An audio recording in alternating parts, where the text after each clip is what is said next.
Welcome back to Motivation Library. Today, we're going to be diving deep into The Art of Seduction by Robert Greene. It's a book that's, it's sparked a lot of conversation, a lot of debate. It definitely has. This book, explores seduction in a really strategic way, almost like a game, a psychological chess match, if you will. Yeah, and before we get too far into it, I think it's important to note that, we're looking at this from an informational standpoint. We are not endorsing manipulation or anything unethical. We're all about positive self-improvement here at Motivation Library. Absolutely. And I think understanding the psychology of seduction, can actually help you navigate your relationships in a way that's more conscious and empowered. For sure. Okay, so let's get into it.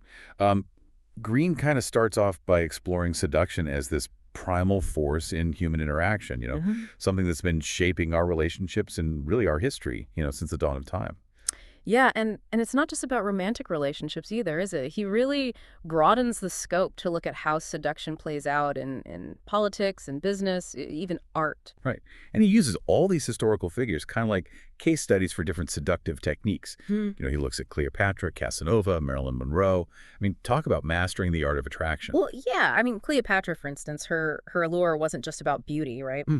She cultivated this blend of intellect and charm, this almost mystical aura. It's no wonder she captivated some of the most powerful men of her time, like Julius Caesar and Mark Antony. Yeah, you don't get much more powerful than that. So it seems like it's not just about being physically attractive, right? There's this persona and aura that you create that can make you irresistible. Absolutely. And that kind of leads us to one of the core concepts of the book, the seducer's character. Greene, he categorizes seducers into 9 different archetypes, each with their own unique appeal and a set of tactics. Okay, so let's break down these archetypes.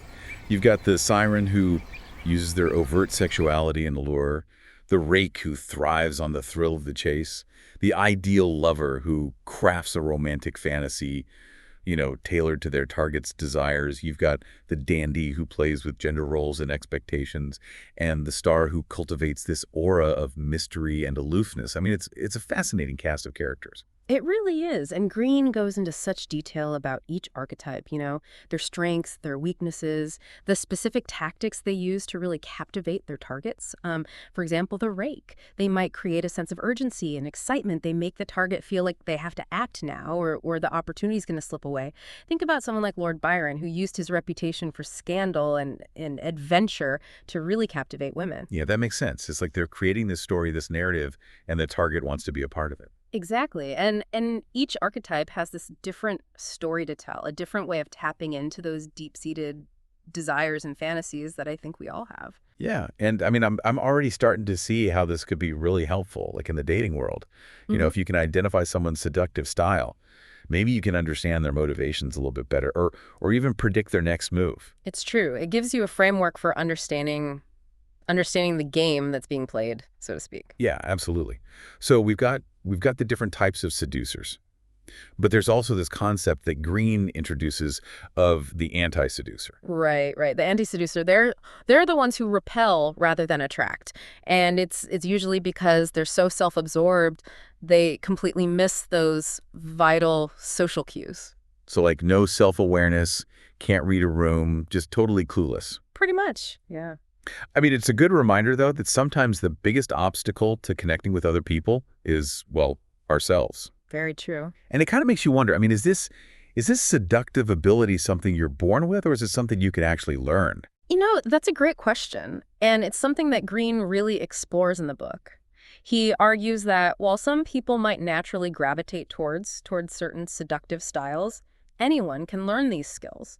These strategies for reading people, for understanding their motivations, for influencing their behavior. So you're saying we could all be master seducers if we just put in the work. I wouldn't say it's quite that simple, Yeah.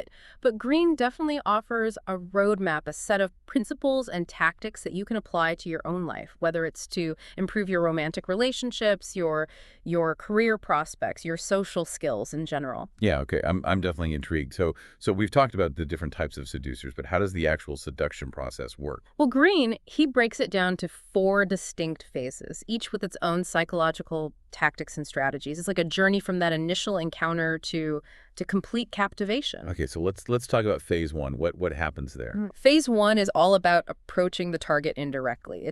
It's about piquing their curiosity, building intrigue, making them want to learn more about you. So you're not being aggressive or coming on too strong. No, no, no. It's about cultivating an aura of mystery, of something special that makes you stand out from everyone else. So like playing hard to get. In a way, yeah. It's about creating a sense of scarcity, making yourself seem more valuable, more desirable because you're not readily available. Okay, I can see how that would work. People always want what they can't have, right? Right. And it also gives you time to observe, to understand your target. You can figure out their needs and desires and tailor your approach accordingly. Yeah, so phase one is really like setting the stage, creating that initial spark of attraction. So then what about phase two? What happens next? Phase two is where you start to deepen that connection. You lead the target further into your web, so to speak, often through a mix of pleasure and confusion. Pleasure and confusion. That's an interesting combination. It is. But think about it.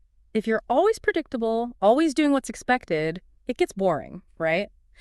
But if you throw in some mystery, some unexpected twists and turns, it keeps things interesting. It makes the target want to figure you out. Okay, so you're playing with their emotions a little bit, keeping them on their toes. Exactly. And one of the tactics that Greene really emphasizes in this phase is the power of what he calls strategic weakness. Strategic weakness. Yeah. I mean, that sounds counterintuitive. It does, but it's about disarming the target by making them feel stronger, more in control. Okay, so how would that work in practice? Let's say you're trying to seduce someone who's very confident, very independent. Instead of trying to, outshine them, you might subtly reveal a vulnerability, something that makes them feel needed or protective. And this can shift the power dynamic in a way that makes them more drawn to you. So you're kind of appealing to their ego, making them feel like they have something to offer you. Exactly. It's subtle, but it's a really powerful tactic for creating a deeper connection. I'm starting to see how much strategy is involved in all this. I mean, it's not just about charm or good looks. It's about understanding psychology. It is. And in this phase, in phase two, Greene talks about creating a perfect illusion. A perfect illusion. What does that mean? It means creating a persona, a world that caters to their specific needs and desires. It's about making them feel seen, understood, like you can read their minds. So you're almost like a mirror reflecting back what they want to see. Exactly. And this illusion is reinforced through carefully chosen details, rituals, romantic gestures. You can even use these grand spectacles to really sweep them off their feet. Okay, like Casanova. He was a master at that. Creating these elaborate scenarios, these romantic adventures that just swept women off their feet. Exactly. He understood the power of creating an experience, something that would stay with them long after the encounter was over. Okay, this is fascinating stuff. We're learning all about these different types of seducers and the first two phases of seduction. But what happens next? We'll dive into phase three after a quick word from our sponsors. Be sure to like the video and subscribe to the channel to support our podcast. Welcome back to Motivation Library. Before the break, we were discussing the first two phases of seduction, approaching indirectly and deepening that connection. Yeah, and I'm really curious to hear what happens next. So phase three, what does the seducer do from here? Well, this is where things get a little bit more intense. Greene calls this phase the precipice. It's kind of a turning point where the seducer uses more extreme measures to really solidify their hold on the target. Extreme measures. Okay, this sounds intense. It can be. One tactic that he talks about is something called affecting a regression. Regression. What does that even mean in this context? So it's about tapping into the target's subconscious, almost like taking them back to a more childlike state of vulnerability and dependence. Whoa, so you're really playing on their deep-seated psychological patterns, even if they're not aware of it. That's pretty heavy stuff. It is. And Greene suggests that this can be done by subtly mirroring aspects of their parental figures or early childhood experiences. Okay, so let's say someone had a very nurturing mother. Yeah. The seducer might adopt a similar tone of voice or mannerisms. Exactly. Yeah. It's about creating this sense of familiarity and comfort on a subconscious level. Wow, that's incredibly insightful, but I got to say it also sounds a little bit manipulative. It can be. And that's why it's so important to be aware of these tactics, even if you don't choose to use them yourself. Knowledge is power. Oh, absolutely. And that's why I love doing these deep dives. We're not just summarizing books. We're really getting into the nitty-gritty and exploring those deeper implications. Right. And another tactic that Greene explores in this phase is the power of transgression. Transgression. Okay, you mean like breaking the rules. Precisely. Yeah. Greene argues that there's a certain allure to breaking social norms, a thrill that comes from doing something forbidden. And this can be incredibly seductive, especially for people who are drawn to excitement, to danger. I mean, I guess there's a reason why bad boys and rebellious girls have always had that kind of appeal, right? Exactly. Think of figures like Lord Byron, who cultivated this image of being so scandalous and unpredictable. It just added to his mystique and his seductive power. So it's almost like playing on that sense of danger, that sense of intrigue, can make someone seem even more desirable, like the forbidden fruit. It is. And Greene argues that this tactic works because it taps into our primal instincts, that desire to rebel against authority, to experience something outside the ordinary. Yeah, no, that makes sense.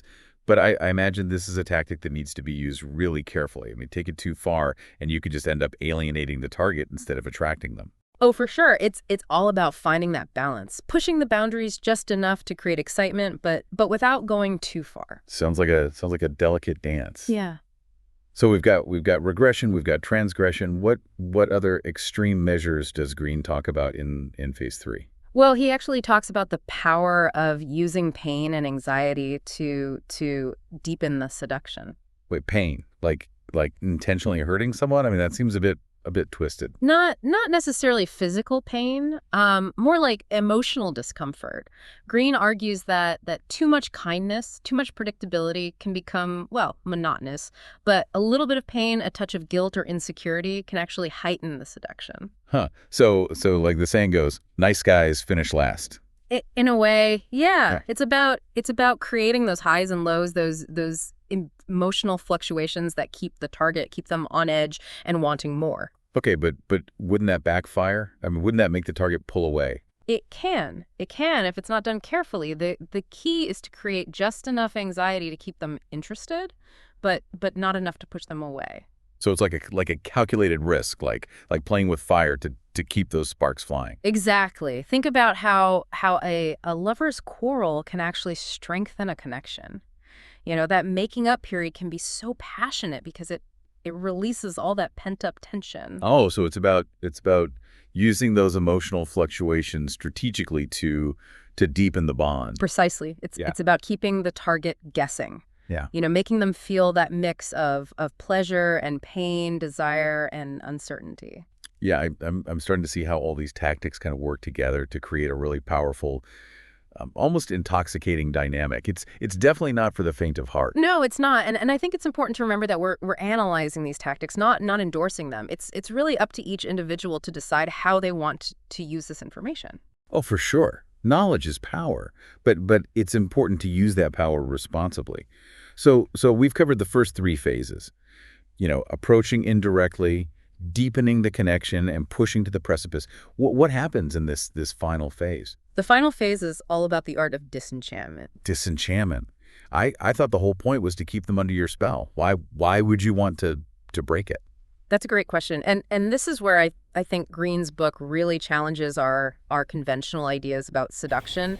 He argues that sometimes the most seductive move is knowing when to exit gracefully. Okay, so it's not always about holding on tight. Sometimes it's about letting go. Exactly. And this is especially important if you want to avoid, those messy entanglements and preserve your reputation. So how do you master this art of the graceful exit? You just ghost them. Greene suggests a more subtle approach. It's about maintaining that sense of mystery and intrigue while creating enough distance to break the spell. Okay, so you're leaving them wanting more even as you're walking away. I could see how that would be incredibly seductive. It's like you're always one step ahead. Precisely. And Greene really highlights the importance of recognizing when a seduction has run its course. Sometimes holding on too tightly can ruin the allure. Yeah, that makes sense. So what are some specific techniques for gracefully exiting a seduction? Well, think about someone like Duke Ellington. You know, he was known for his charm, for his many affairs, and when it was time to move on, he would do it with a touch of humor. A carefully crafted gesture, maybe a song dedicated to the memory of their time together. He kept that sense of enchantment alive even as he was gracefully exiting the relationship. That's brilliant. Leaving them with a sweet memory rather than bitterness and resentment. It seems like there's a lot we can learn from these masters of seduction. Yep. There is, and I think what we're seeing here is that seduction in its most refined form, it's as much about self-awareness and strategy as it is about, charm and allure. Yeah, it's not just about getting what you want. It's about understanding those complexities of human interaction and navigating those dynamics with grace and intelligence. Exactly. And that brings us back to Greene's central thesis, right? Seduction is this game of power and influence. Mm. And by understanding the psychology at play, the tactics, the counter moves, you can play the game more effectively, whether you're on offense or defense. I'm getting the sense that this book isn't just about, how to seduce someone. It's about understanding those seductive forces that are constantly at play in our lives, whether we realize it or not. You got it. And by becoming more aware of those forces, we can make more conscious choices about how we interact with others, how we build relationships, and how we protect ourselves from manipulation. This is all incredibly insightful. I'm really eager to hear more about some of the specific strategies that Greene unpacks. But first, let's take a quick moment to thank our sponsors for making this deep dive possible. Don't forget to subscribe to Motivation Library for more insightful book summaries and like this video to show your support. We'll be right back with the final part of our exploration into the art of seduction. Welcome back to Motivation Library. We're wrapping up our deep dive into the art of seduction by Robert Greene. Yeah, we've covered a lot of ground, haven't we? From the different types of seducers to those 4 phases of seduction. But now I think it's time to get into some specific strategies that Greene outlines, the ones that you can actually apply in different areas of your life. Okay, I'm ready for the tactical playbook. So, what are some of those key strategies that really jumped out at you? Well, one that I found really fascinating is the power of suggestion, of insinuation. It's not about being forceful or direct with your desires, but more about planting these subtle seeds of thought in the target's mind. So you're not demanding what you want. You're kind of subtly influencing their perceptions and their desires. Exactly. You're bypassing those conscious defenses, those rational barriers that people put up, and you're really speaking directly to their subconscious desires. Yeah, it's like Greene uses the example of Eros, the Greek god of love. Right. He doesn't just shoot arrows of love at people. He creates a wound, a sense of longing that only he can fulfill. Right. It's much more subtle and much more effective. You're not forcing your way in. You're creating a space for them to desire you, to feel that need. That's brilliant and a little bit sneaky, if I'm being honest. It reminds me of how marketers use like those subtle cues and associations to make us crave certain products. Oh, absolutely. It's all about tapping into those deep-seated desires and subtly guiding them in a particular direction. Yeah. Yeah. Another strategy that I thought was really interesting was this idea of creating an aura of desirability. Mm. It's not enough to just be attractive or charming. You have to project this image that makes you seem highly sought after. Mm-hmm. You have to create the illusion that others desire you, that you're someone worth pursuing, almost like creating a buzz around yourself, a sense of excitement and intrigue. Right. So it's almost like social proof. Yeah. We tend to be drawn to what other people want. Like we see a long line outside a club and we automatically assume it must be a great place to be. Exactly. It's a powerful psychological principle that Greene uses masterfully. He talks about creating a sense of competition, almost like a love triangle where the target feels like they have to win you over. Right. And that really plays on our primal instincts, doesn't it? That desire to possess what others have, that fear of missing out. We see someone being pursued by others and we think, hey, maybe I should be pursuing them too. Exactly. It taps into our competitive nature. It creates a sense of urgency. Yeah, for sure. Greene also talks about the importance of mirroring, of becoming a reflection of the target's desires and interests. And I get how that would be effective, but it also sounds a little bit like you're losing yourself in the process. Right. Well, it's not about completely changing who you are. It's more about highlighting the aspects of your personality that align with their needs and desires. Adapting your approach so that you can resonate with them on a deeper level. So it's more about finding that common ground, those shared interests, and emphasizing those points of connection. Exactly. And that's where Greene's emphasis on observation comes in.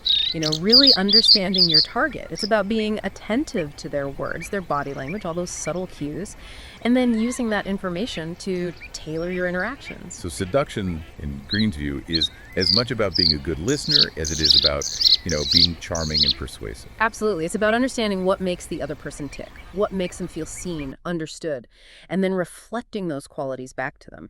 Yeah, we touched on this earlier, but Greene also talks about this tactic of stirring anxiety. And it seems kind of counterintuitive to intentionally make someone feel uneasy, but he argues that a little bit of uncertainty can actually heighten the seduction. It's true. It goes back to that idea of creating those emotional highs and lows, that push and pull dynamic that keeps the target, keeps them engaged and interested. If everything is always smooth sailing, it can become, well, predictable. Boring. So it's about keeping them on their toes, making them feel a mix of desire and uncertainty. Exactly. It plays into our deep-seated need for security, for reassurance. By creating that subtle anxiety, you become the source of both the problem and the solution. I can see how that would work, but it also seems like a really risky strategy. You push too hard, and you could scare them away. Oh, absolutely. It requires a delicate touch, a keen understanding of the target's personality. Yeah.